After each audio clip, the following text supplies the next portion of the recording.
that I don't know whether you're fortunate or unfortunate to be cut off from part of the stage, but you know what? Why don't you feel free to come and get a table where you're not blocked out by this. I asked them to move the speakers so you can see the screen, but feel free if that speaker is blocking you to come around. At any rate, I need to say good morning. I'll do that tomorrow morning at 7:45. My name is Ernie Fleischman. I will serve as your host and moderator for this particular meeting. And I want to welcome you to the ASCD Scholastic Literacy Institute at this beautiful hotel. Really an impressive place, and in beautiful San Diego. We are looking forward to a great meeting. And it is my pleasure. I will explain the agenda and what this is about, but not before the President of Scholastic Education, Greg Worrell, welcomes you. The role of the President, any school leader, meaning starting with teachers when I use that term, is to establish the vision, surround yourself, I'm not talking about students here necessarily, but with staff who can help transform that into practice, inspire, engage, and know how to carry out and execute, all in service of student learning. And that is what our leader at Scholastic Education, President of Scholastic Education, Greg Worrell, that's what he models. Please welcome Greg Worrell.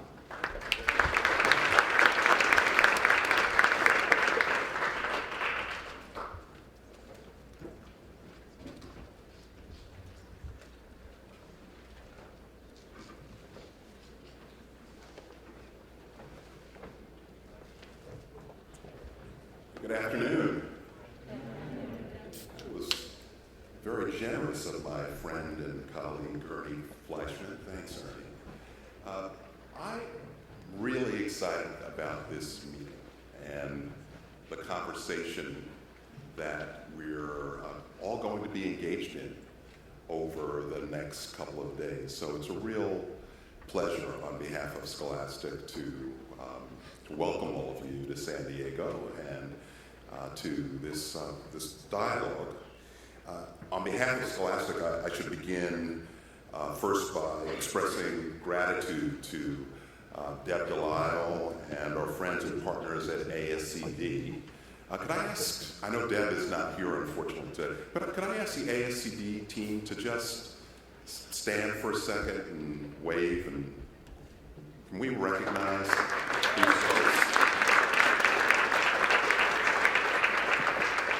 As the next couple of days unfold, you'll understand why I'm starting with a thank you to them. And then the Scholastic team, Ernie referred to the role of the leaders, at least part of it, selecting a great team. I've been really fortunate in that regard, and so I'd love the Scholastic team also to stand for a second and say hi. You can see the stuff. So I begin by thanking them because this is a new and very important effort for both organizations. We're both committed to working with all of you as partners in very deep ways to make a difference in the lives of the children that we all serve. I want to start by mentioning ASCD particularly.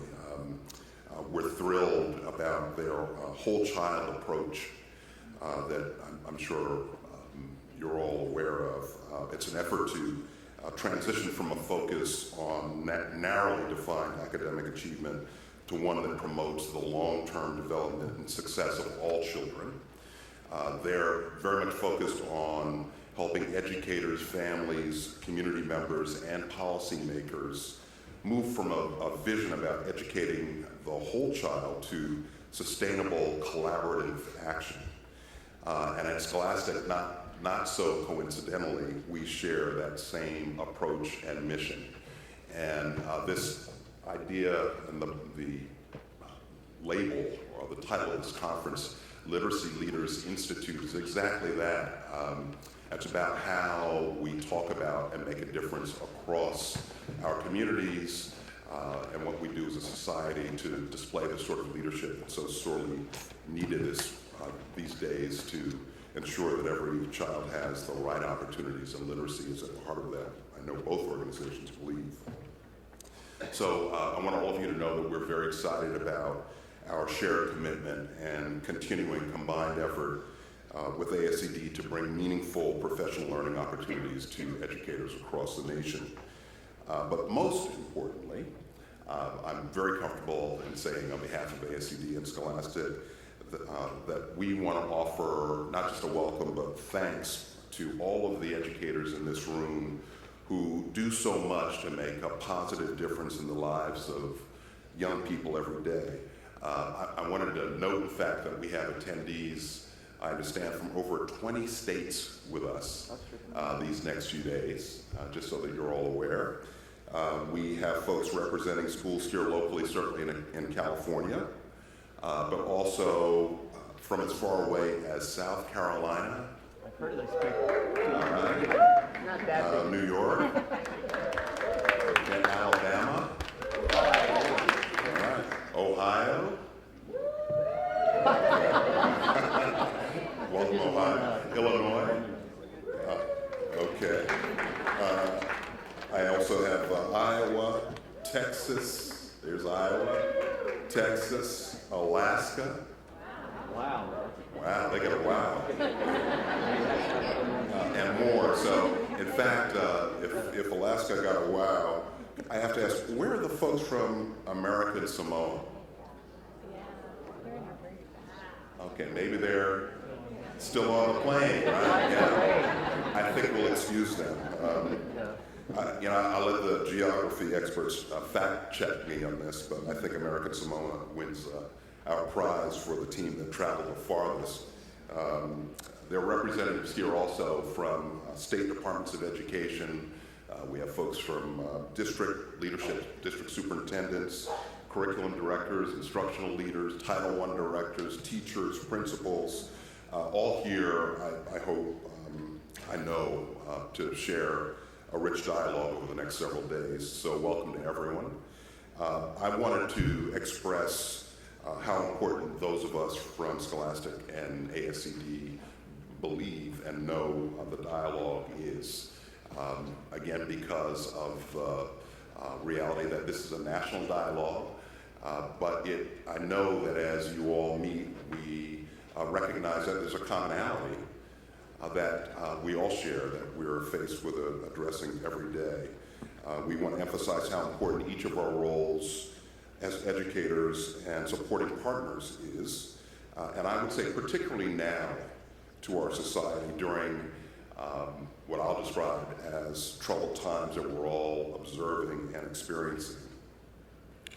These are times when, I say unfortunately, differences between people in our society are being emphasized, creating deeper divides that I believe sap our potential, can sap our potential if we allow, rather than leveraging our diversity in all of its forms as a strength.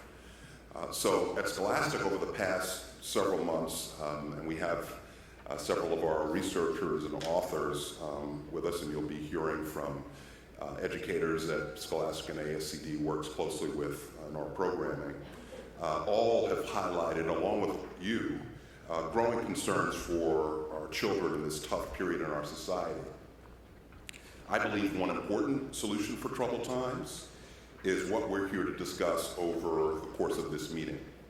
It's through the power of literacy that we provide access to stories of courage, adventure, hope. Literature helps children understand themselves and other people. Understanding other people and how they feel and think, we believe, is what we most need right now. In the hands of a great teacher, Within the context of an organized literacy plan, curriculum materials and nonfiction books provide an informational fact base that can help children better understand the world around them.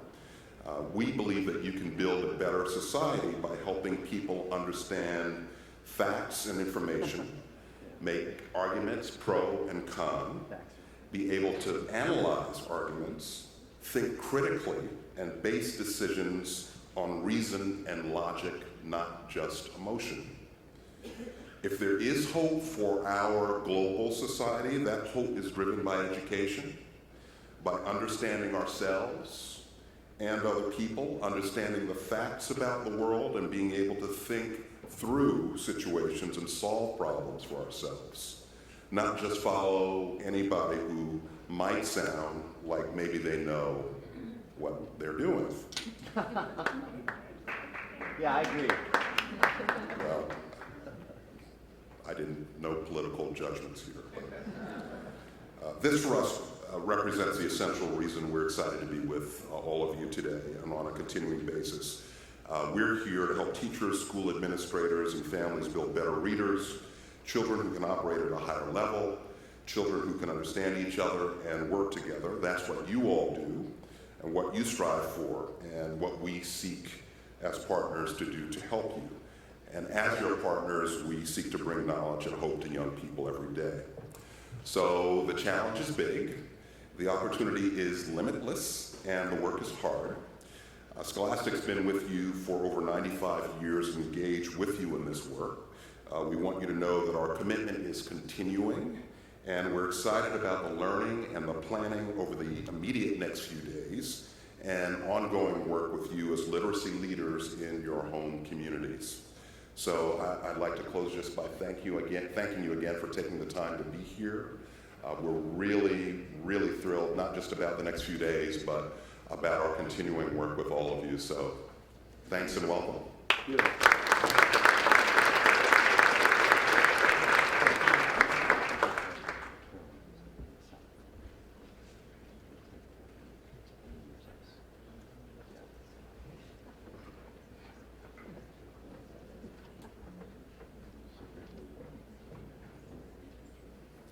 Thank you, Greg, for those wise words of wisdom.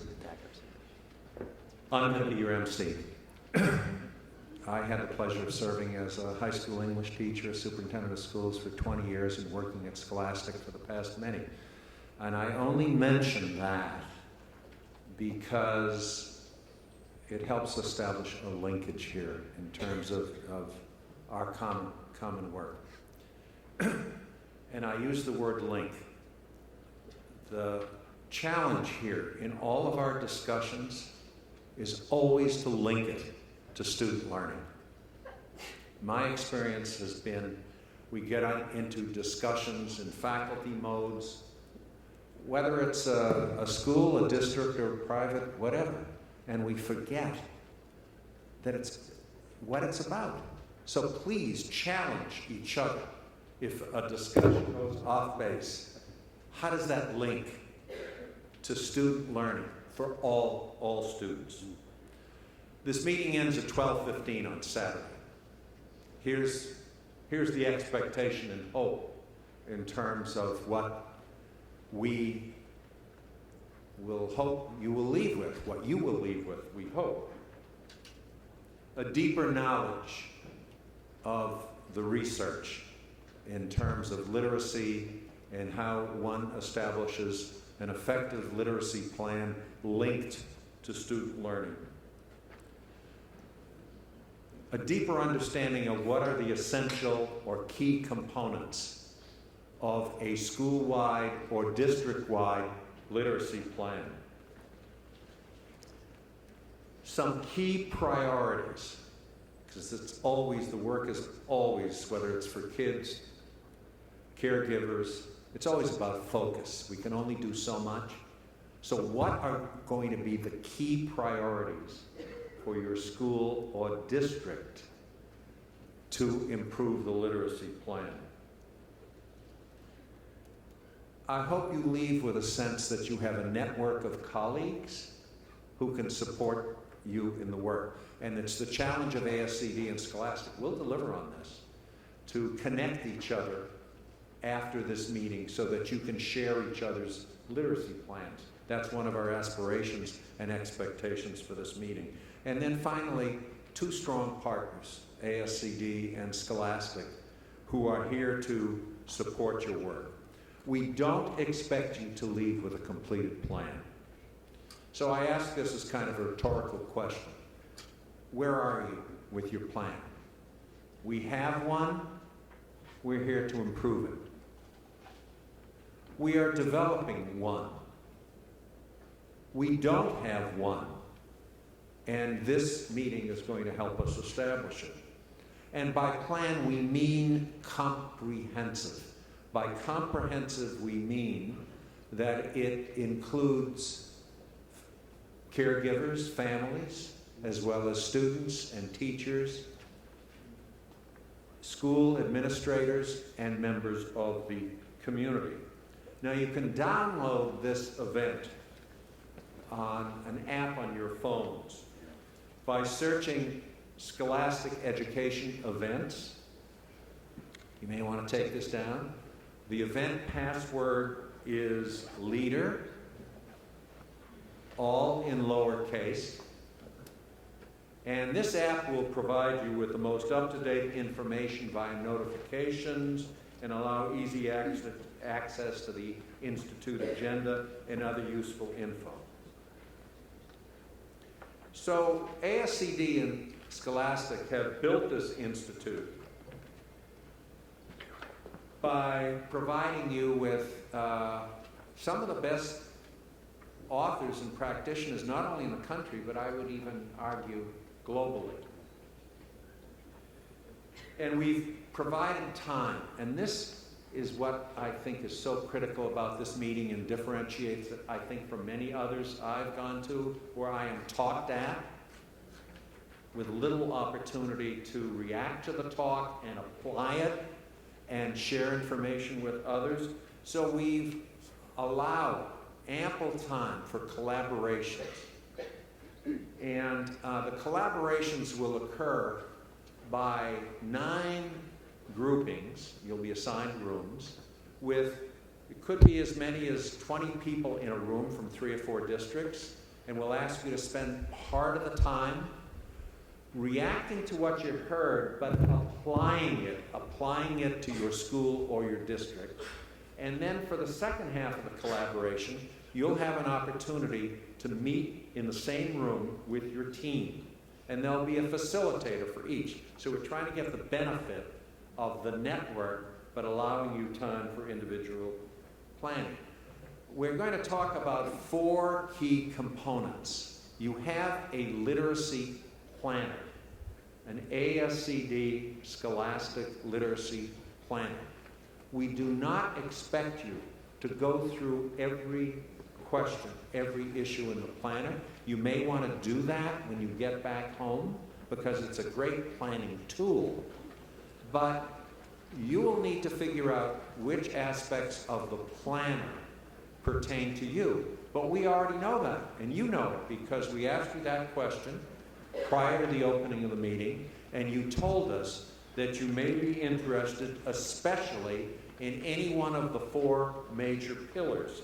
And those pillars are content, meaning curriculum, pedagogy, including planning, which means strategies of delivering instruction, data, both formative and summative, and I come back to so much research. John Hattie, famous researcher who said the greatest student growth occurs by use of formative data and student feedback. So we know that as planning, and our opening speakers are going to address it. And then finally, professional learning. Still, the single most important critical variable in growth student learning is a knowledgeable instructor who knows how to help students apply what that person has delivered. So those are the 4 key areas we're going to focus on at this meeting. Again, you'll be assigned a facilitator. The role of that facilitator will be to guide the discussion. We're asking each of the teams, district teams, to assign somebody as a recorder to take notes, because on the final day, led by one of our great ASCD staff members, we're asking 5 teams to share what they've learned and the part of the plan that they've developed to date. We don't tell you which 5 teams because it's a little bit like cooperative learning. If you don't assign the 5 teams ahead of time, anyone could be called on. So you will be prepared for that. So that's the focus of the Institute, especially keeping the link to student learning for all students, as Greg said, in this increasingly diverse, complex, polarized world we're living in. So what moves the needle in literacy for schools? Well, you have a guidebook, which gives you background information. You have a planner, but it's outstanding practitioners and authors who lead the way. And starting us on the journey, we're going to hear from best-selling authors Kylene Beers and Robert Probst, who will discuss the importance of developing responsible and responsive readers. That's why they're going first. In their talk, they present a video of a student-led conversation that offers a very clear vision of engaged readers. They'll set the stage for why our plans must include moves that turn students into independent readers and writers across the curriculum.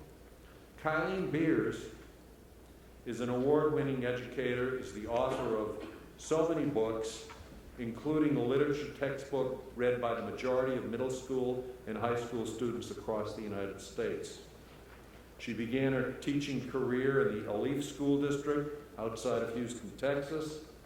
Since then, she has become an internationally known and respected authority in literacy education, and she works with parents, teachers, national policymakers to understand how to best help those who struggle the most. In 2008 and 2009, Kylene Beers served as president of the National Council of Teachers of English, and in 2011, she received an NCTE Leadership Award. She's served as a consultant to the National Governors Association, editor of the National Literacy Journal, Voices in the Middle. She's taught at college, etc. And she has also worked at Yale University School of Medicine, and she's been a senior advisor to improving literacy at Teachers College, Columbia. Her partner, Dr. Robert Probst, is an author and consultant to schools nationally and internationally. He speaks to administrators and teachers on literacy improvement, particularly around issues involving the struggling reader. He's a professor emeritus of English education at Georgia State. He served as a research fellow for Florida International University. He served as a member of the Conference on English Board of Directors, an NCTE Journal columnist, and an NC Commission on Reading. In 2004, NCTE awarded him an Exemplary Leadership Award. Kylene and Bob, we welcome you, and we're honored to have you here. Please welcome Kylene and Bob.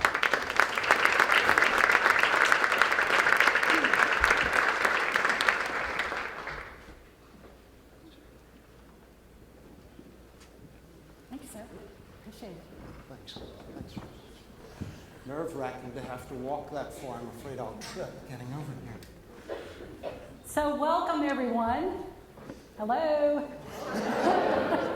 My name's Kylene Beers, and with me is Bob Probst, We are excited to be here with you and really excited to be part of the opening day. A couple of things up here on the first screen I want you to take a look at before we move on. That email address up there, beers.probst@gmail.com, is a real email address. We give it out to folks.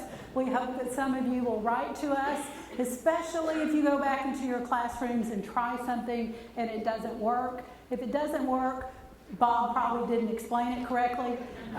The first thing you ought to do is turn and ask the person next to you when you get back, you know, what can I do to make this better? If that doesn't work, really drop us a note. If you do drop us a note, in the subject line, please put Literacy Leaders Institute. If you don't put Literacy Leaders Institute, I apologize, we won't recognize your name, and then we won't open the email. Do not put, do I have a big surprise for you, in the subject line. That one won't get open, just Literacy Leaders Institute, and that would be great. I think it's great that a professional organization like ASCD and a publisher like Scholastic are collaborating on a project like this. I know that has its headaches, that kind of collaboration, but the mixture of their two perspectives, I think, it gives us the possibility of really seeing something new in this. And what we want to do in our hour with you this afternoon is talk to you about what it means to create a reader that is both responsive and responsible. Now, most of our time, you heard that introduction, Bob and I have both spent our time in public schools and at the university level, but now most of our time is spent in classrooms working with teachers across the nation. We mostly work with folks who have struggling readers. If you've got a struggling reader in your school district, raise your hand. Yeah, it's good. These people just have one struggling reader. That's good. So what we do most of the time is go in and work side by side with teachers or go into their classrooms and teach the kids. We think that you ought to ask of every single person who stands in front of you to talk about education, who writes books for you to read, who writes the textbooks for your kids to read. When was the last time you taught a real child? Because if you're not teaching real kids, it's hard to understand the real problems. Both Bob and I started at middle school. Both of us had time at high school. I've taught first, second, and third grade for 3 years, and I am very proud to tell you that I have also taught kindergarten for 4.5 days.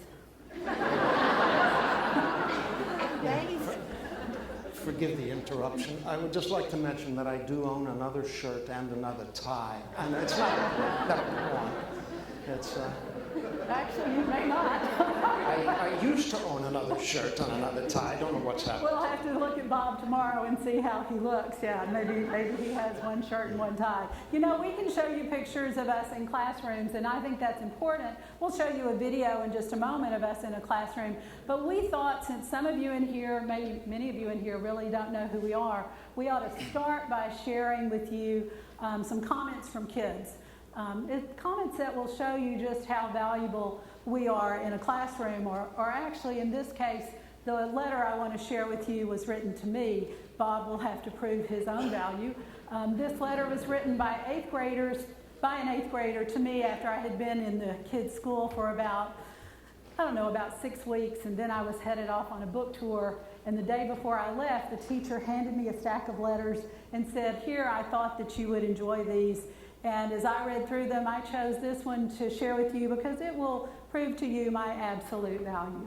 And it says, "Dear Dr. Beers, thank you for going away to give a speech, because now we get extra credit for writing you a letter.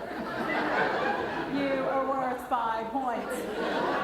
Unless you type it, because then you get extra points for keyboarding class. Did you notice? I typed this. Now you are worth 10 points. When Paula Danzinger, she writes books for kids, when Paula Danzinger came and we had to write her letter, she was worth 10 points. Even without the extra points for keyboarding class, her total was 15 points. That was the most for anyone ever. I'm not sure why she was worth more points than you, except she is a living author, so don't feel bad.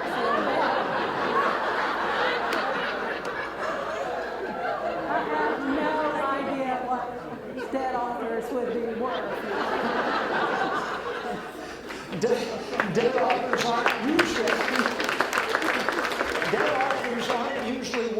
very much, but you do get extra credit if they write back. Ladies and gentlemen, since Bob is here with me today, we are both here to offer you a workshop worth 2.5 points each. And we thought, so you got 2.5 points. 2.5 points, I know. We thought that to earn those 2.5 points each, we would really try to focus on just 3 points. We thought if in this hour we could not try to discuss everything, but really narrow into 3 points, it might actually make a difference.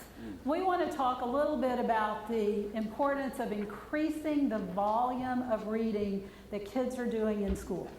And when I say in school, I want you to think of in an individual class period, in a week, in a school year, and if you're at an elementary school, over K-5, or a middle school 6-8, or a high school 9-12. So not just on a single day. We also want to talk to you about the importance of encouraging more student talk. Notice that didn't say encouraging more talk because some people might think that means more teacher talk. We think we're good on that one. We want to encourage more student talk. And finally, we want to spend a little bit of time rethinking rigor. So that'll be our vision for this afternoon. And we'll start by looking at just a little bit of research that really shows us why it is so important that we increase the volume of reading. This is research that was done back in 1988, but I believe it's been replicated a couple of times since then. And in this research, they compared the achievement percentile students were making on various measures with the minutes of reading per day. And minutes of reading per day, they extrapolated to words per year that the student would encounter. And you can see the tremendous difference. Those students who read about 40 minutes a day ran into about 2.3 million words, not different words. A lot of words were repeated. A lot of words came up many, many times. But one of the virtues was they often came up in different contexts, in different subject matter, in different disciplines. They met a lot of words, and they were scoring at the 90th percentile.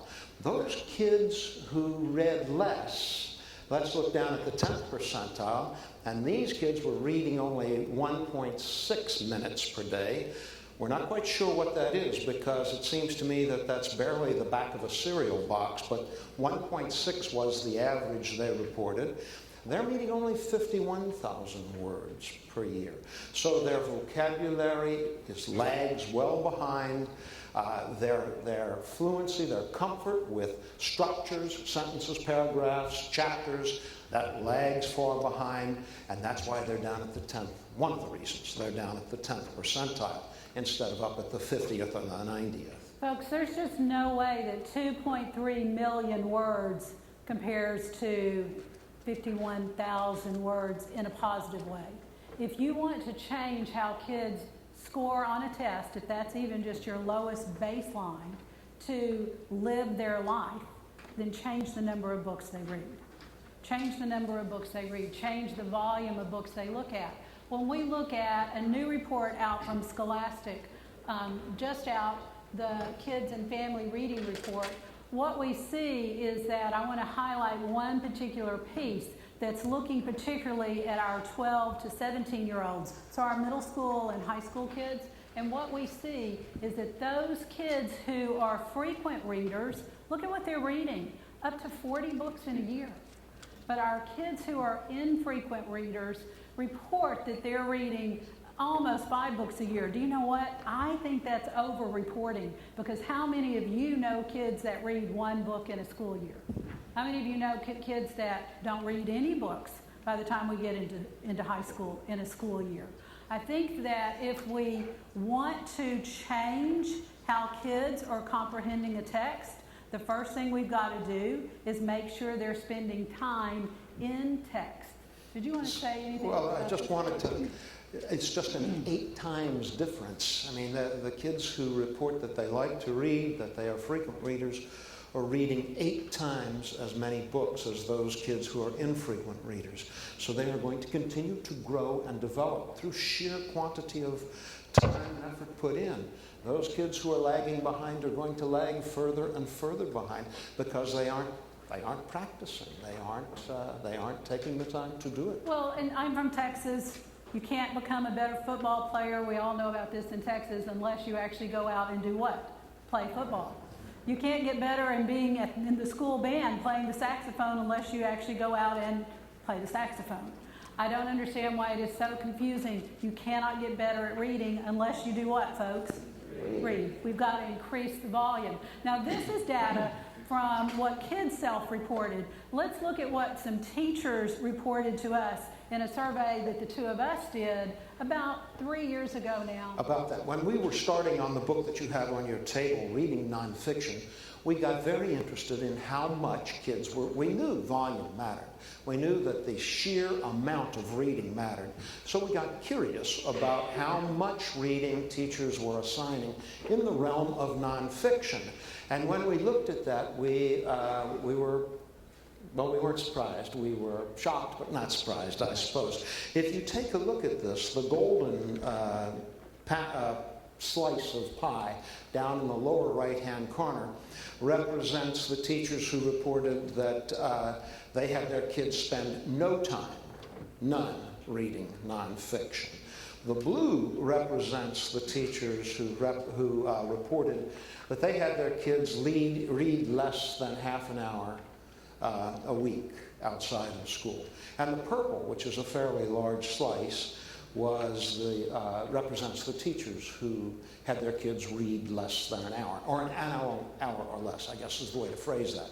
So nearly 3/4 of the teachers report that they are not expecting their kids to read very much nonfiction at home. I mean, in the classroom, excuse me. Now, these teachers were 4th through 12th grade teachers.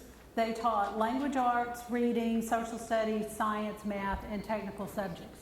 And we thought, you know what? It's probably those darn language arts teachers who are pulling this down because language arts teachers love to live in the world of fiction. So we looked at the data, pulling out the language arts teachers, and what do you think happened? The amount of time spent reading nonfiction. Do you think it went up or down? It went down. It went down. Actually, it went down because the social studies, science, math, technical subjects teachers said, I've got so much content to get to the kids, I don't have time for them to read it, I just have to tell it to them. In a way that at high school, sometimes by middle school, we see places that have almost become a show and tell curriculum. The teacher shows kids the PowerPoint and tells them what they need to copy down. Raise your hand if you've seen that some places in your school, right? So we can't improve volume of reading if we don't actually ask kids to read. We wondered if they were instead, this is school time reading, we wondered if they were instead asking kids to do the reading of nonfiction at home. So we asked a second question. Yeah, and figuring that maybe they were using class time for other work and they didn't want the kids sitting there quietly reading. My principal would not have approved of that when I was teaching high school. He wanted me up there teaching. But we asked them how many pages they assigned of nonfiction per week. And the results were even more startling and dire. The golden slice of pie, big slice, almost half at the bottom, is none.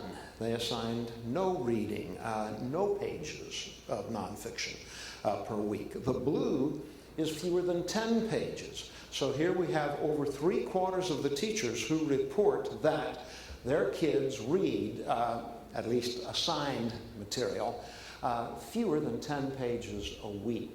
Again, we go back to sheer volume and sheer quantity, sheer time spent practicing. These kids are spending more time on the football field than they are reading, and that's even if they aren't on the team.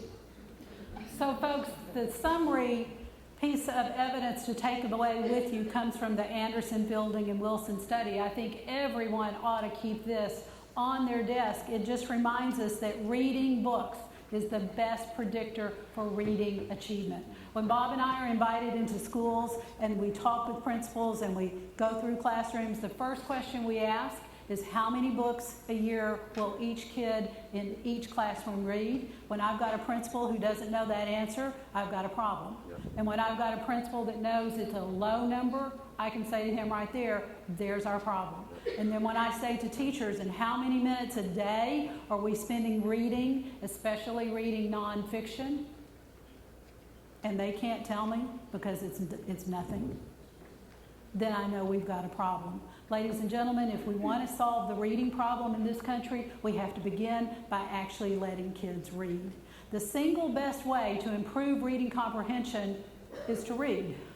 Let me say that one more time because it's so obvious we forget it. The single best way to improve reading comprehension is actually to give kids practice in reading. But the second best way to improve comprehension is to let kids do something that actually doesn't require any more money, so it probably won't ever catch on because we don't have to budget it. But the second best way to improve reading comprehension is to let kids, see if it goes forward, talk. And to let them talk about what it is they've been reading. Talk about what they've been reading changes our understanding of what it is we've been reading. So I want you to take a moment.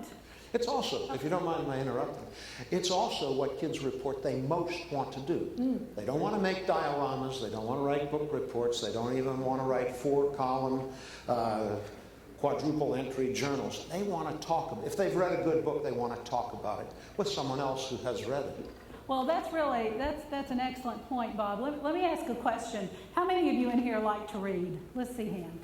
Yeah, you know, if you don't, the peer pressure is enormous. I do. I mean, you're sitting here with the president of Scholastic. You bet I do.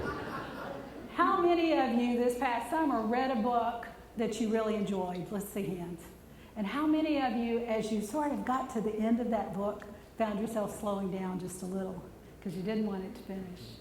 But you finally got to that last page and you closed the cover and you looked at it and you said, this time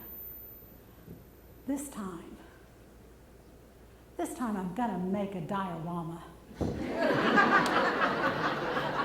Really? And then you look over on the dining room table and you said, oh, there's the last one from the last Jodi Picoult book. I guess this time I'll make a Venn diagram. Bob's right. When we finish, what we want to do is talk about what it is we've read. So I want you to take a moment and I want you to be in a school and I want you to be standing at the back of a classroom and I want you to be watching some kids in that classroom. You choose the grade, you choose the content. And these kids are having the best conversation, student-led conversation about a text they've read that you've ever heard. That conversation that makes you run next door and grab your colleague and say, come watch, come listen. Turn to the person closest to you at your table and tell that person what would be happening in that conversation that makes you so excited. Turn and talk.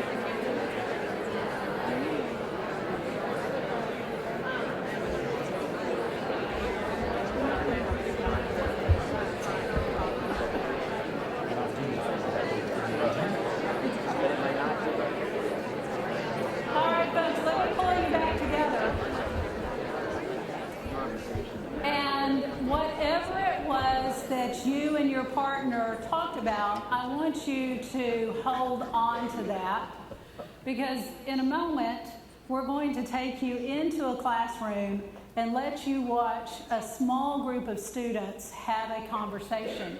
Let me tell you a little bit about these students so that you'll have a little bit of the context. These are 8th grade students. They are kids that we started working with in September of their 7th grade year, and you are now watching them in March of their 8th grade year. When we met them, almost all of them in this class of about 30 read at about a 2nd grade third grade level. When Bob and I say we work with struggling readers, we don't mean 8th graders who read at a 7th grade level. We kind of are excited to see that kid. We mean 7th graders who read at a 2nd grade level. The first day that we met them, we were trying to just get conversation out of them at all in any way. And to one of the girls, I asked a question, and she responded to my question this way. She looked at me and she said, with that 7th grade look, I mean, we're my middle school teachers. You know that look? That look that said, huh. And she said, to respond to my question, IDK.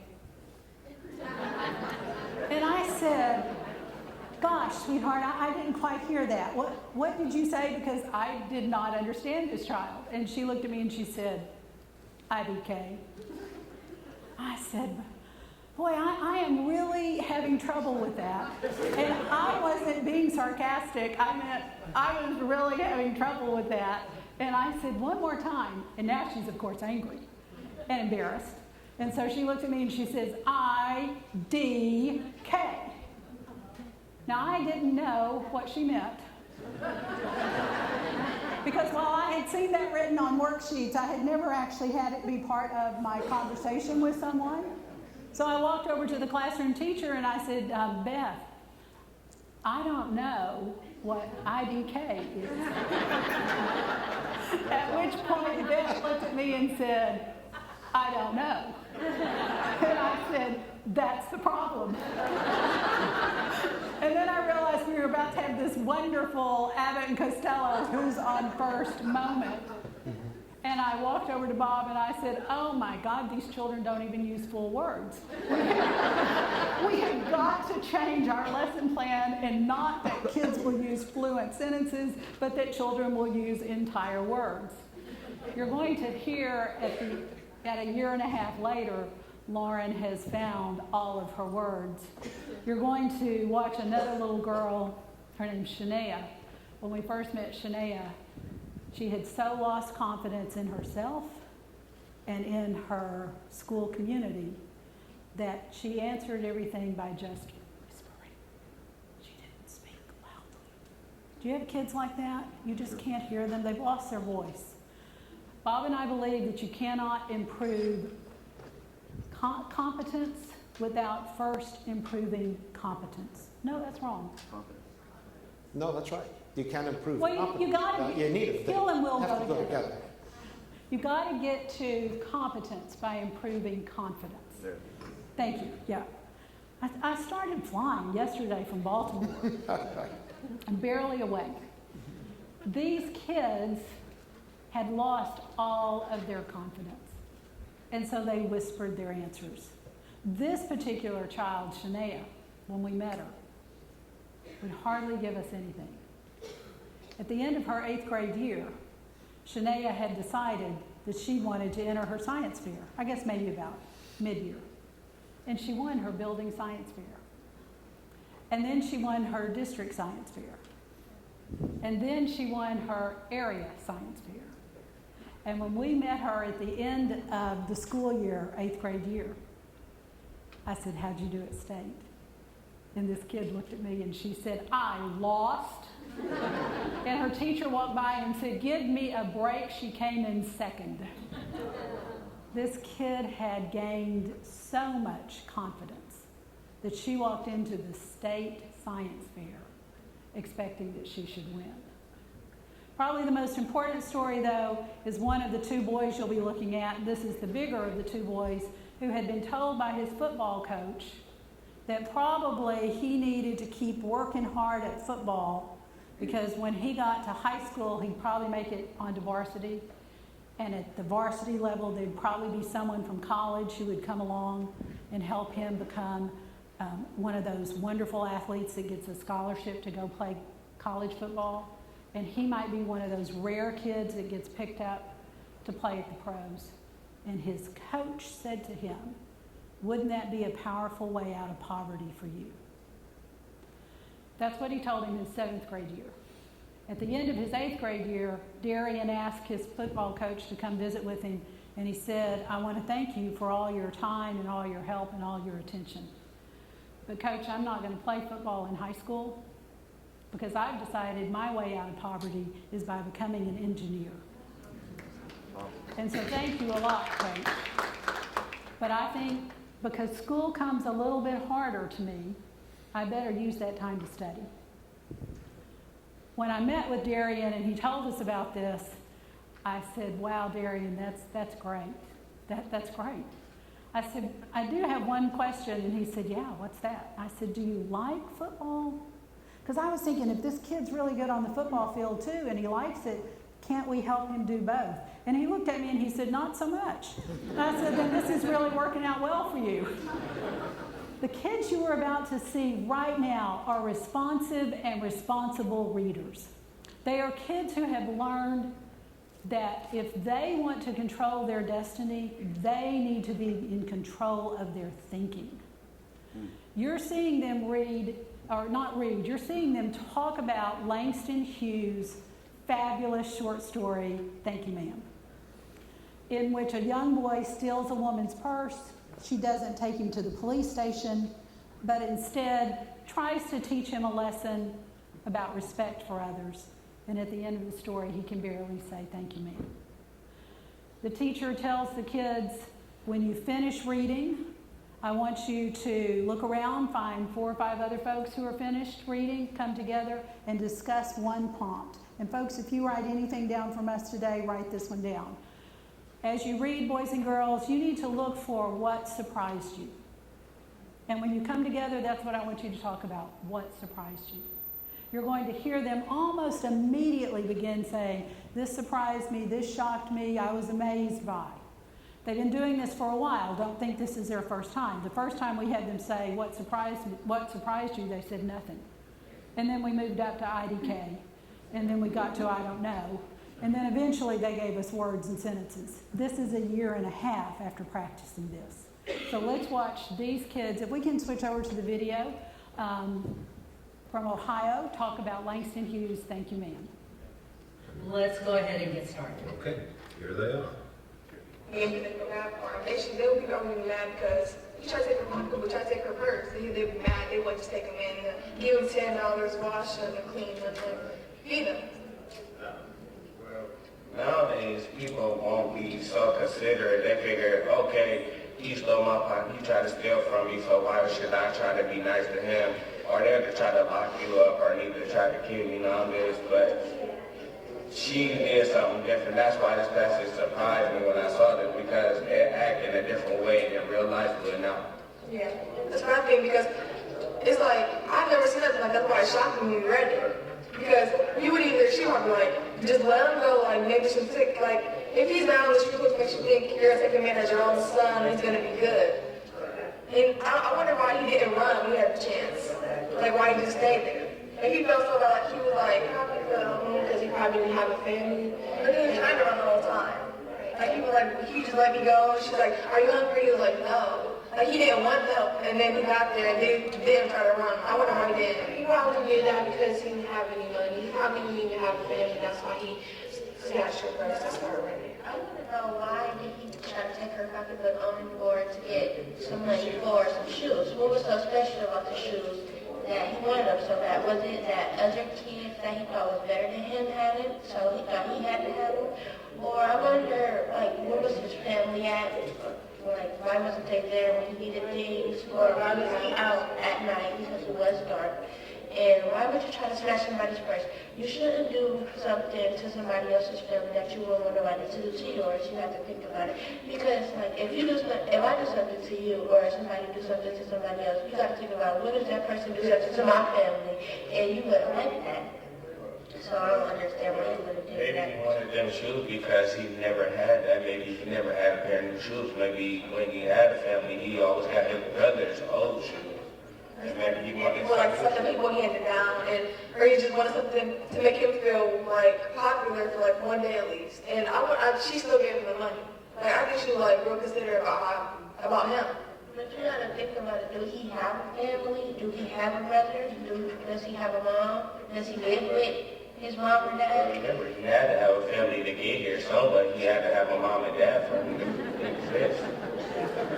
I still wonder why she took him in, because just because somebody doesn't have something. Like, you see a lot of poor people on the street all the time, but other than I'm just go run over and take him in my house. Like, what was so good about him that she took him in? She cares so much about his appearance. Right.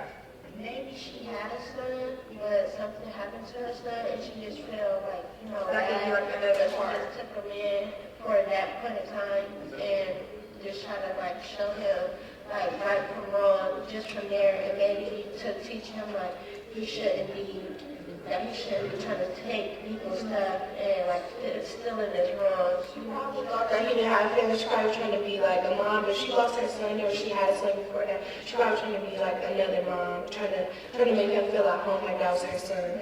I think that she gave him the $10 because when she was little, she tried to snatch people's pocketbooks too. Maybe she grew up the same way and shame on him and they end up being like her. I think maybe she could have had a bad past, and she was like, I don't want you to be the same way that I was. She wanted him to be better than she was. But also she did say that she did do some things in her life that was wrong because she said she wasn't going to tell him because I wouldn't tell nobody what I did in my lifetime. If I'm trying to teach you a lesson, if it's bad, I would tell you the good things. All right, folks, would you please turn back to someone at your table and talk about what you saw in this conversation that you really, really would like to see in your own classroom. Turn and talk. What did you notice right away?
My turn.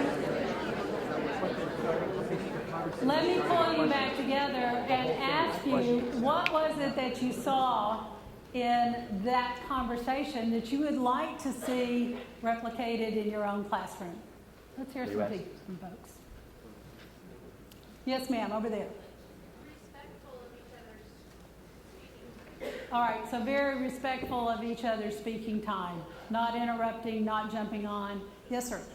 Enthusiasm and questions. Oh, how many of you picked up on the questions? Love that and love their enthusiasm. Right. Yes, sir. Extension. They took it to another level that wasn't a part of the story necessarily. Okay, so they took it to another part of the story, or took it beyond the story. We're always telling kids that there's 3 things you have to do when you read. You have to read what's in the text. All right? Author spent time putting those words there. But you also need to read what's behind the text. So that's all the inferences that you can make. And then you need to read what's beyond the text. So that's looking for all the connections you can make to other readers, to other texts, to the world, beyond yourself. Read what's in the text, what's behind the text, and what's beyond the text. What else did you see that you liked? Or hear that you liked? Yes?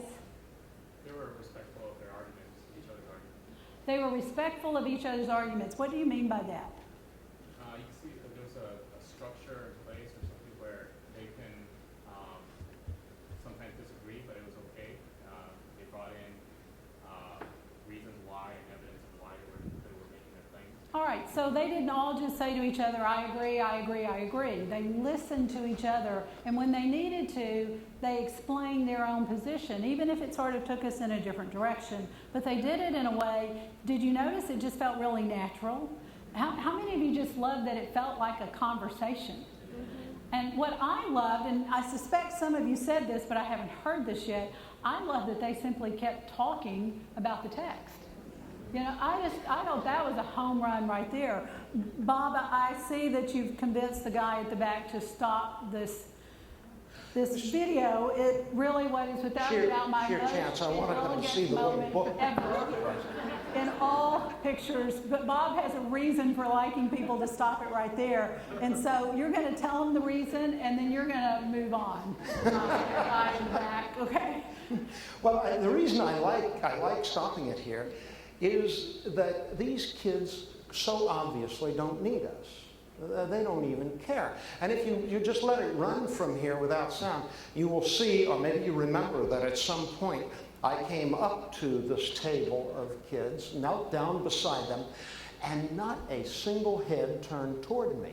They completely ignored me. Now, I know what it is to be ignored because I've been ignored by some experts. I got 2 sons, and they have always shown a remarkable capacity for looking more or less in my direction when I was giving them a lecture, shaking their heads. Sometimes their eyes would close. Sometimes they would even nod off. But they would tell me that they were going to do what I asked them to do, and then they went off and did whatever they damn well pleased. So I know what it is to be ignoring, but this is some real high-class ignoring going on here.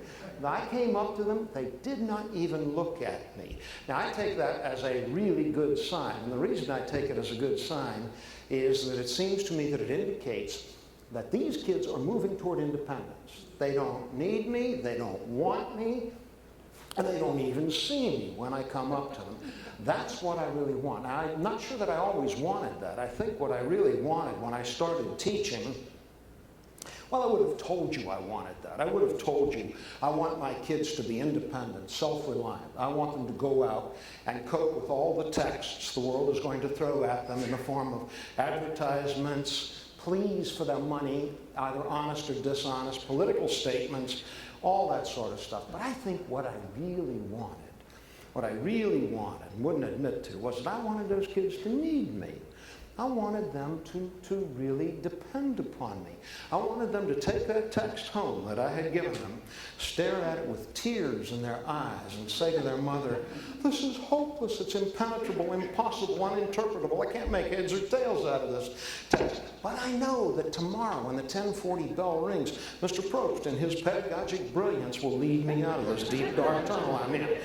He will transform what has been lying on my table like a lump of coal, dark and opaque. He will transform it into a diamond, and the light will shine through, and I will understand, I will comprehend, I will know." Then I would have felt really needed. But that, I think, was an immoral goal, because there ain't going to be a teacher around once you get out of school. You got to cope with all those texts on your own. That's why I like that particular spot. You know, what those kids were really showing me is that they were able to have a rigorous conversation. They were able to, with just the first conversation, folks, we call this the first draft conversation.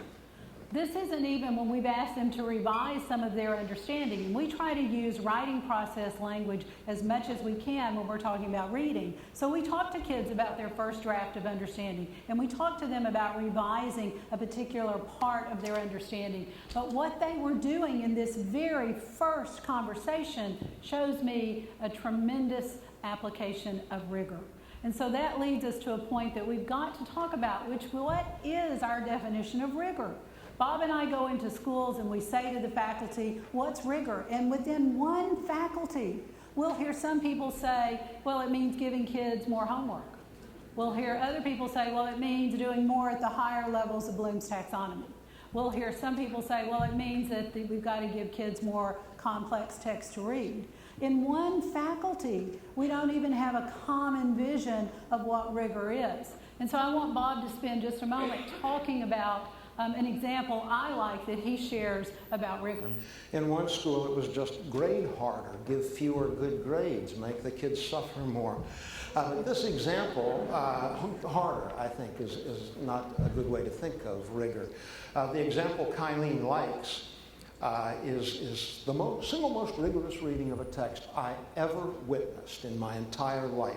And it was done not by me, not by Kylene, not by one of my English professors, but by one of my students.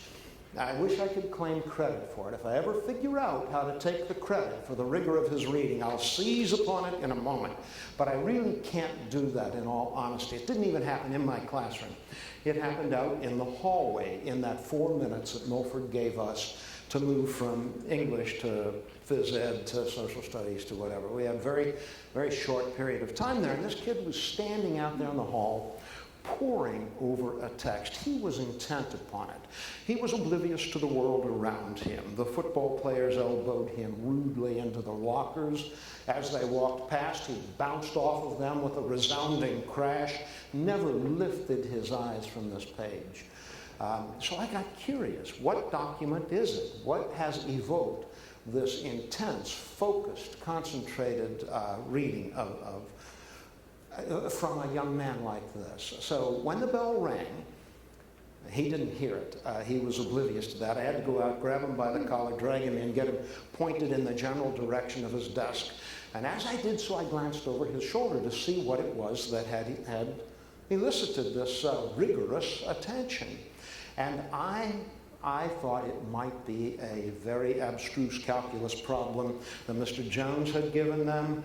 Possibly Ms. Wisner was noted for giving them ethical difficulties and problems of a democratic society to discuss, take a stance on. I thought perhaps that's what it was. Ms. Sutler was noted for giving them complicated chemical formulas to work out. Turned out it was none of those things. It was obviously not a text I had assigned. I didn't have anything that difficult. It was none of those things. Turned out it was a 2-line note from his girlfriend. That's all it was. 2 lines, probably not a compound sentence in it, probably no word longer than 7 or 8 letters. But he wanted to know every last iota of insight. He wanted to garner every last iota of insight that he could possibly collect from this text. He wanted to explore the choice of words, every word. He wanted to know why she used a comma here when he normally would have thought it would be a semicolon. He wanted to know if that was significant. He wanted to examine every tremble in the handwriting to see what it might signify. He wondered if he should get an extra job so that maybe he would have a little more spending money on the weekend. He wanted to know if he should behave better at home so that his father might lend him the good car to come to school instead of the wreck that he normally had to drive.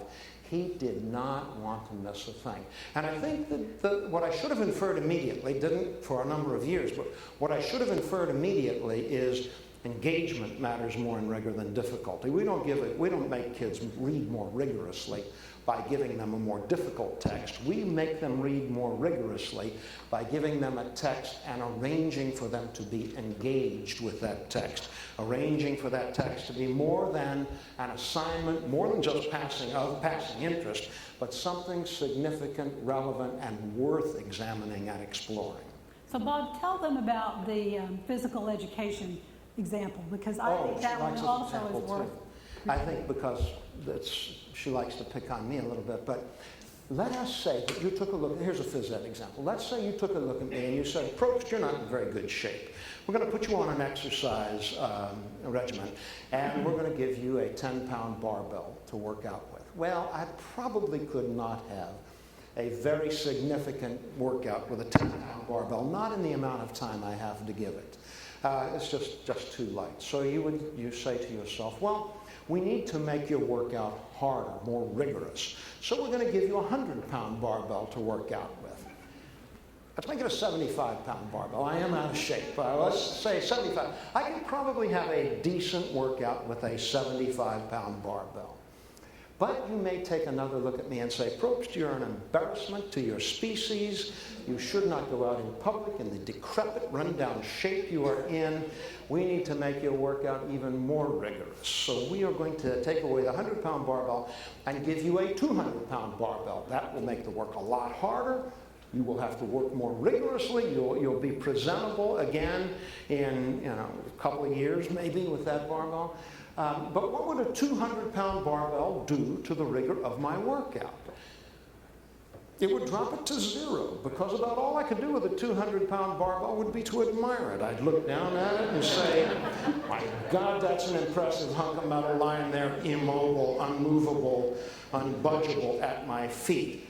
By making it much harder, you would decrease the rigor, in this case, to 0, because, again, admiring the thing is not going to build up my strength. You know, the first time I heard Bob say this, that rigor resides in the energy and the attention given to the text, not in the text itself. I thought, that's it. Of course, that made perfect sense. But then I thought... The first time she heard me say it, she said, you really ought to start with a 50-pound barbell. That's another issue. I thought more about this, and I thought, well, it's easy to say that, but how does that help me in a classroom? If I could give kids notes from their significant others to read all the time, I would get a lot of energy and attention going to the text. But how many of you have kids or have classrooms where at times you have to tell the kids what they need to read? And when they don't come to that text with that energy and attention, what am I supposed to do? Well, I have to do something, ladies and gentlemen, because rigor without relevance is simply hard. If we can't make it relevant, all we've done is make it hard. Rigor without relevance is simply hard. So I want to take you into a classroom in Harlem where Bob and I were visiting for 2 days. This was a 6th grade classroom, and the first time we went in there, we were in a social studies classroom, and we were just observing. The next day, we were going to be teaching. When we got there on the first day, the teacher gave the kids an article about vampire bats in Panama that are attacking cattle, sucking their blood, and eventually killing them. As well as giving the kids the article, he also gave them a worksheet that had 10 questions that the kids needed to answer. And he gave them the 10 questions before they started reading, and he said, as you read, I want you to keep these 10 questions in mind. And here were the first 3. Why did the cattlemen want bats exterminated? How did Cattleman Oliva plan to exterminate the bats? And why did the zoologists believe they have a place in the ecosystem? And the other 7 were very similar to these first 3. So he gave the kids the questions, he gave the kids the text, and then he started reading to them. And if you will look on your table, you have a short handout from us, and if you'll look to the last page of it, you'll see that you've got the article that the kids were to read. I want you to follow along, look to the last page to the vampire bat article, and I want you to follow along while Bob reads a part of it to you. Ladies and gentlemen, as he reads, please keep these 3 questions in mind so that you can answer them when we're done. All right. Cattleman Francisco Oliva was on a roundup of vampire bats.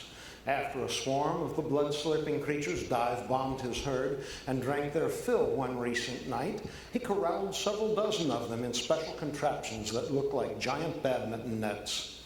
He put each bat in a cage and then applied a poison called vampirin to their backs with a brush before releasing them. Back in the bat roost, the animals would be groomed by about 20 other bats, causing their deaths, or so Oliva hoped. We have to look for answers because this little animal is very stubborn, Oliva said days after the capture, surveying his 300-head herd, most of them bearing bat fang markings and red stains from the nightly bloodletting. Oliva said he would exterminate every bat if he could. Stefan Close begged to differ. He not only stuck up for the common vampire bat, but described the animals as boons to humanity. Bat-based research led to the development of sonar and anticoagulant medicines that prevent heart attacks, he pointed out, and scientists are only beginning to understand the creatures. I certainly defend vampire bats' right to a place in the ecosystem, said Close, a young German zoologist. People's irrational reaction to vampires, he said, reflects our primal fear of being someone else's food object. Close also confessed a fondness for the creatures. The scientist said feeding time, when the bats accept bits of bananas from his hand, is a really sweet and peaceful sight. It always reminds me of how close these animals are to us and how incredibly intelligent they are. Certainly more exotic and wilder than my neighbor's dog, but no less smart or cuddly. So you've heard enough that you ought to be able to answer these 3 questions. I don't want you to write anything down, but just take a moment, look at those 3 questions, get the answers in your head. I'll give you just a moment.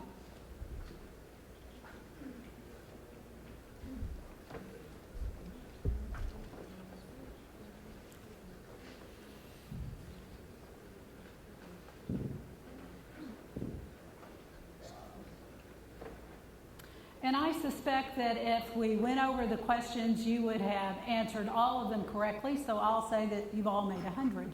Now, in the classroom, what happened is the teacher stopped at that point and let the kids finish reading on their own, and then the kids answered all the questions, and then they went over the answers, and then the teacher took grades.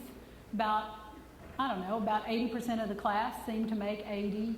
He gave half credit to some, so some made 85. A couple made 90 or 100. A couple made 50 or 60. But the majority of this class made a passing grade, 80 or 85.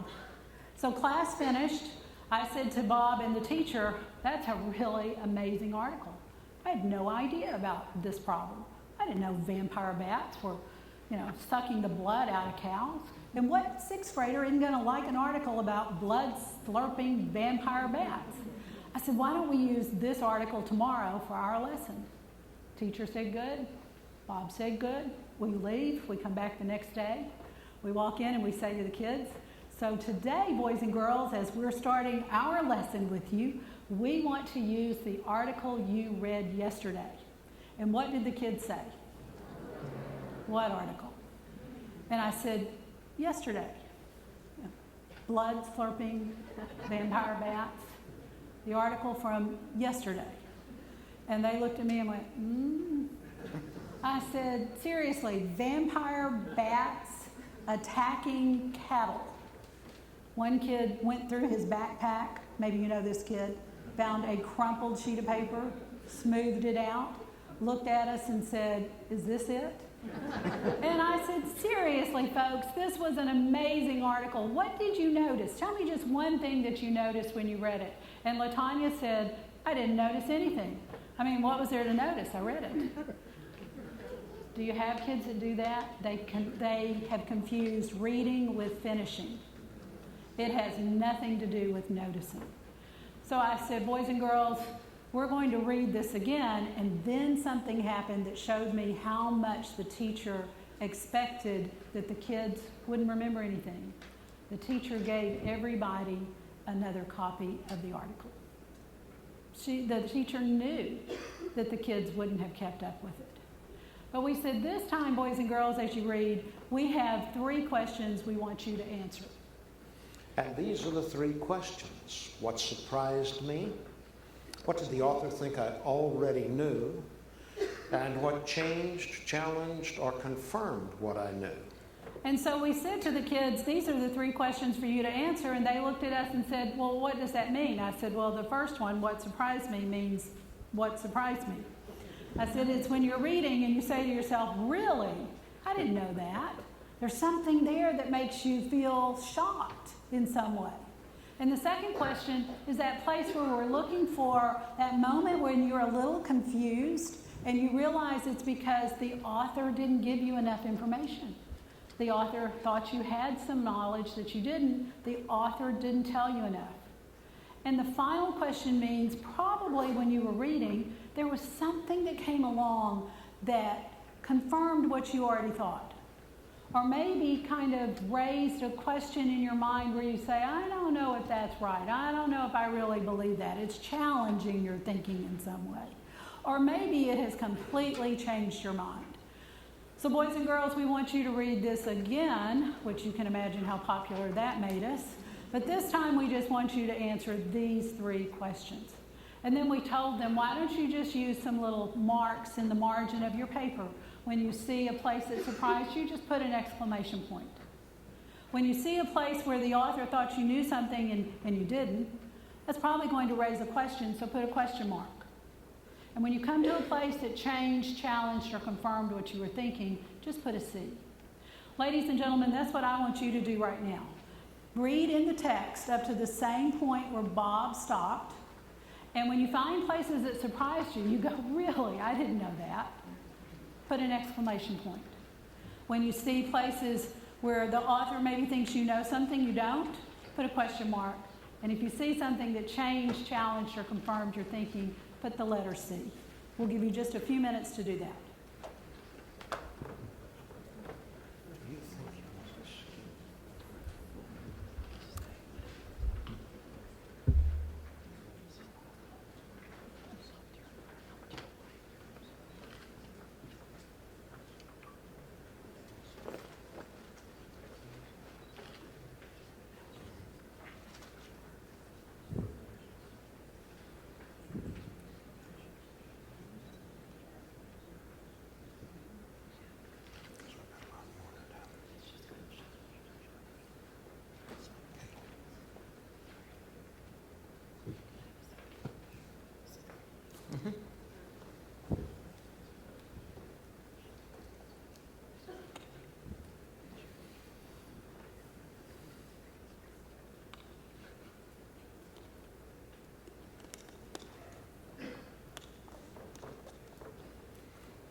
What I want you to do next is turn back to the partner you've been working with.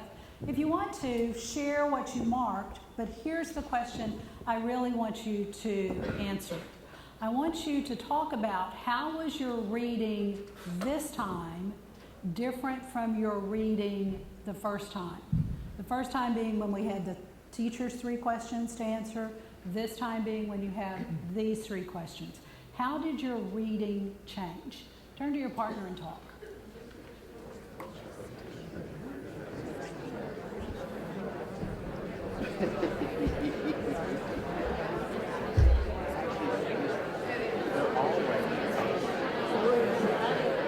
They're all references we take on the stigma of failure and fear and identity with success from the get-go. That's not the process. This is changing the way of thinking. The way of thinking talking about it rather than right? I'm not going to change. I'm adding this now. I'm doing this. I mean, I'm going to see this. You know what I'm saying? So what was it that, how was it this time? What was different?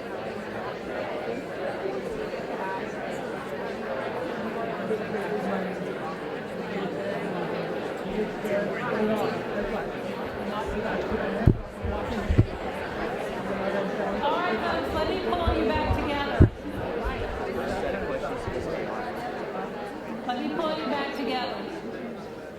And let's see if we can get some responses out in the room. How did your reading change the second time from the first time?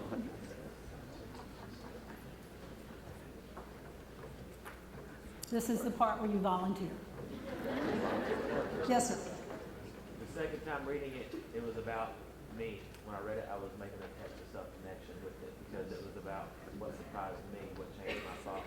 The first time I was just searching for facts. Okay, he says the first time he was just looking for facts. The second time it was about me. How many of you felt that? That it was almost more personal because it was my reading. Yeah. What else? How else did your reading change? Yes, sir. The second time I was accessing my prior knowledge and background information. The first time I was just trying to see what was new, basically. Okay, so the second time you were really having to pull on your own knowledge as you were reading. Sure. What else happened the second time? Yeah. It felt more free, like you felt free to read instead of Oh, listen to that. Instead of feeling locked into one thing to focus on, that being the teacher's questions, he said it felt freer. That's an interesting way of describing that. I like that. It felt freer. Yeah.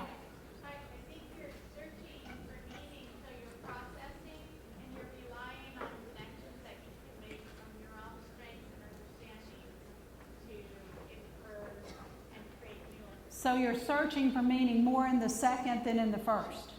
How many of you felt like with the first way of reading, you were just trying to match something in the text to the teacher's question? How many of you felt like the reading second time was more meaningful than the first time? Yeah. So actually, that's what kids tell us every time. As a matter of fact, the kids in this classroom, at one point as they started talking with us, said, we don't think it was the same text. And I said, actually, it was indeed the same text. And so they then went on to tell us things like, I had no idea there were real vampire bats. I think the author thinks I know what anticoagulant means, and I don't. I didn't think a little bat could kill a big cow. How does that happen? I then asked one of the more stupid questions I've ever asked a group of kids. I said, about that comment, what do you mean? And the child looked at me and he said, seriously, little bat, big cow. At which point, another child said, wait a second. He said, something doesn't make sense. And I said, what is that? And he said, well, little bat, big cow. I said, yeah. He said, why does the bat need sonar? And I asked my second stupid question. I said, what do you mean? He said, seriously? He said, don't you just fly low and say, cow? You just fly low and hit one. He said, why do they... Does something soft and furry? It's a cow. If it has bark, it's a tree. Right. You have to keep going. Right. I mean, he said, I don't understand why the need for sonar. And another kid then did what Bob says you always have to do when you're reading nonfiction in a way that it's meaningful to you. The kid said to the teacher, can we look up something else? And the teacher said, yeah. And then looked at us and said, who the hell are these people? Folks, when we change the way kids read, then we create relevance by letting them find themselves in the text. I think we have so worked to create relevance that's about interest. Interest is showing them a video of a vampire bat. That goes away as soon as the video is turned off. Creating interest is about getting a kid's attention. But keeping their attention is about creating relevance. And relevance doesn't have to be about, well, someday when you meet a vampire bat. No, relevance comes when I've got a question. And this kid simply wanted to know, why do vampire bats need sonar? And by the way, when we looked it up, we found out vampire bats don't need sonar. And the kids then said, is this author trying to make us think something that we shouldn't be thinking? And that made them say, I wonder what the author's purpose was. And I thought, there you go. Once we give kids the right tools, they get to where we need them to be. So when we left that day, the teacher had made these big anchor charts. We came back in a couple of months to ask the kids one question. How has reading with these three questions in mind changed your reading? And if you open your cover of Reading Nonfiction to the inside cover, you'll see these three anchor charts right there for you, the very inside cover of the book. When we went back, LaTanya answered first. Bob, you want to read that one for me? LaTanya says, so when I started reading with what surprised me, then I had to start thinking all the time. At first I was not liking that because it's easier to just let the teacher explain something. But now almost everything I read is like, hey, this is surprising. I love that comment because it is easier just to tell kids. How many of you know that? It is easier to make the PowerPoint. It's easier to put it up on the board. It's easier to say, write it down. But it is not as effective for kids to become learners. They've got to play with it themselves. Her second comment really meant a lot to me. She said, when I read thinking about what it is the author thought I already knew, then that is a great way for me to focus on what I don't know. This is what helps me the most when I'm confused. When we begin to look at how this looks in classes, We're collecting all sorts of material from teachers all across the nation. Most of this shows up on our Twitter page or our Facebook page. We're very transparent with what teachers are sharing. This teacher has kids in the log where they turn on to Wonderopolis every day. Just write down what surprised them, what the author think they already knew, what changed, challenged, or confirmed their thinking. This teacher has big sheets of paper when the kids read an article from Newsella. And they just read and then jot down things on Post-it notes, stick them up on the big sheets of paper, and then get into small groups to talk about the questions that interest them the most. These are 11th graders reading The Scarlet Letter, looking at those big questions and writing them down silently so that then later on they can have an oral conversation. Ladies and gentlemen, this is really about moving talk from just checking for understanding to talk that is about creating understanding. Because if we want to change the way kids understand a text, we need to change the way kids are talking about a text. We need to do that because, ladies and gentlemen, our democracy demands that we do it. That's right. You know, Greg, you started us today with that beautiful comment that we seem to be so focused right now on looking at differences as a problem instead of creating ways to celebrate our diversity. To see all those differences give us opportunity to create something that's brand new, that's bigger than any individual one of us will ever be. We need to give kids the courage and the resilience to change their minds when they see the persuasive reasons to do so. That's your transition. I know. I know. It was like really good. When Rosenblatt wrote Literature's Exploration back in the mid-30s, she did so, she told me later, because she wanted to write a defense of democracy. And her argument was that if we don't have responsive readers and responsible readers, we will not have a successful democracy. She and her husband, Sidney Ratner, both worked during the Second World War, doing various things for the Allied forces. Louise was interpreting the Charles de Gaulle's speeches. She'd written her dissertation in French, so she was very fluent in French. And she was interpreting his post-World War II policy for the U.S. Sidney was helping plan the bombing of Germany. He was an economist, and he knew how the factories ought to be hit in what sequence. They were Jewish intellectuals living through, witnessing from the United States the Second World War. She was very committed to the notion that we have to have readers who are responsible to themselves and to the text and to their society if we are going to survive. Responsibility to yourself means you have to focus on how the text touches you, what reaction it evokes. Responsibility to the text involves not imposing upon it something that it does not bear. Responsibility to the society implies conscious consideration of evidence and reason, so that you don't accept things that don't have justification, and you don't promote things without arguing for them effectively and reasonably. But none of those things will happen unless you begin to make some critical changes in your classrooms, in your schools. Unless you say, we will find a way to increase the volume that kids read. We will find a way to encourage more student talk that is about creating understanding. And we will find a way to rethink rigor. Ladies and gentlemen, thank you very much.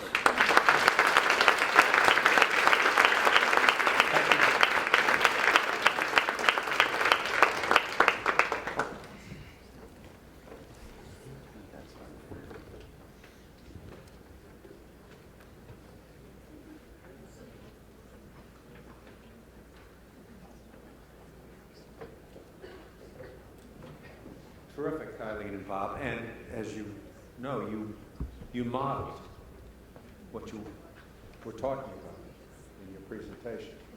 You gave us a chance to talk too, to each other. So, a couple things now. We're all going to go into our planning sessions. You have selected it, you have information about where it is, your facilitator knows where, you know the rooms. We're going to have people at the door if you have questions about where your rooms are, okay?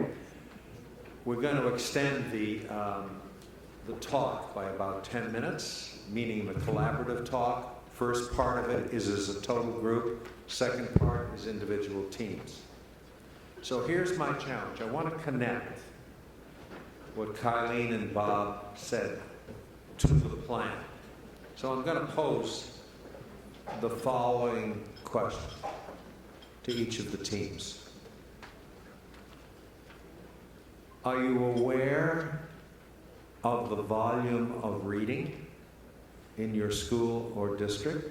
Number one. Number two, assuming, maybe wrongly, but probably not, that it's not what it should be, both fiction and nonfiction. How would you go about, it's one thing to write it into a plan, but what's the challenge?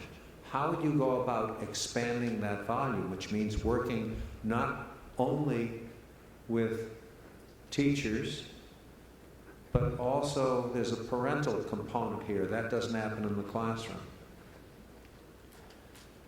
Encouraging more student talk.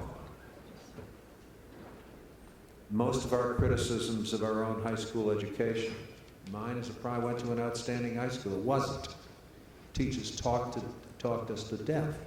And my grandkids are still describing the same thing happening. Oral conversation. There's strength to these devices. But how do we really get and enable kids to talk more about the right text by asking them the right questions and allowing them to engage with each other with that wonderful video? Before Kylene and Bob's talk, if we went around and said define rigor, I suspect most of us would go back to whatever standards we used and talk about more complex text and more difficult, rigorous standards. And they brought a whole new dimension. Without meaning, without relevance, it ain't going to happen. So how do we build this in to our curriculum? So those are the three kind of areas. Now, Kylene and Bob are going to be available to work with some of the groups along with your facilitator. We're going to end the collaborative session at around 20 of 6. At that time, half of you are assigned to a classroom walkthrough, which is right next door. You'll have a chance to look at what we think is differentiated, use that cliche, instruction by being in whole class, small group, and independent study, and experiencing that. And then the other half will have a chance to do that tomorrow. At 6:45, I really mean 6:46, we're going to meet in the lobby. And you are going to dinner with your facilitator. They will be hosting you, and it's a chance to continue the conversation. Breakfast is served from 7 to 7:44, and then at 7:45, we will begin our morning session promptly. You've been a great audience. Let's thank Kylene and Bob for their great performance. We're adjourned.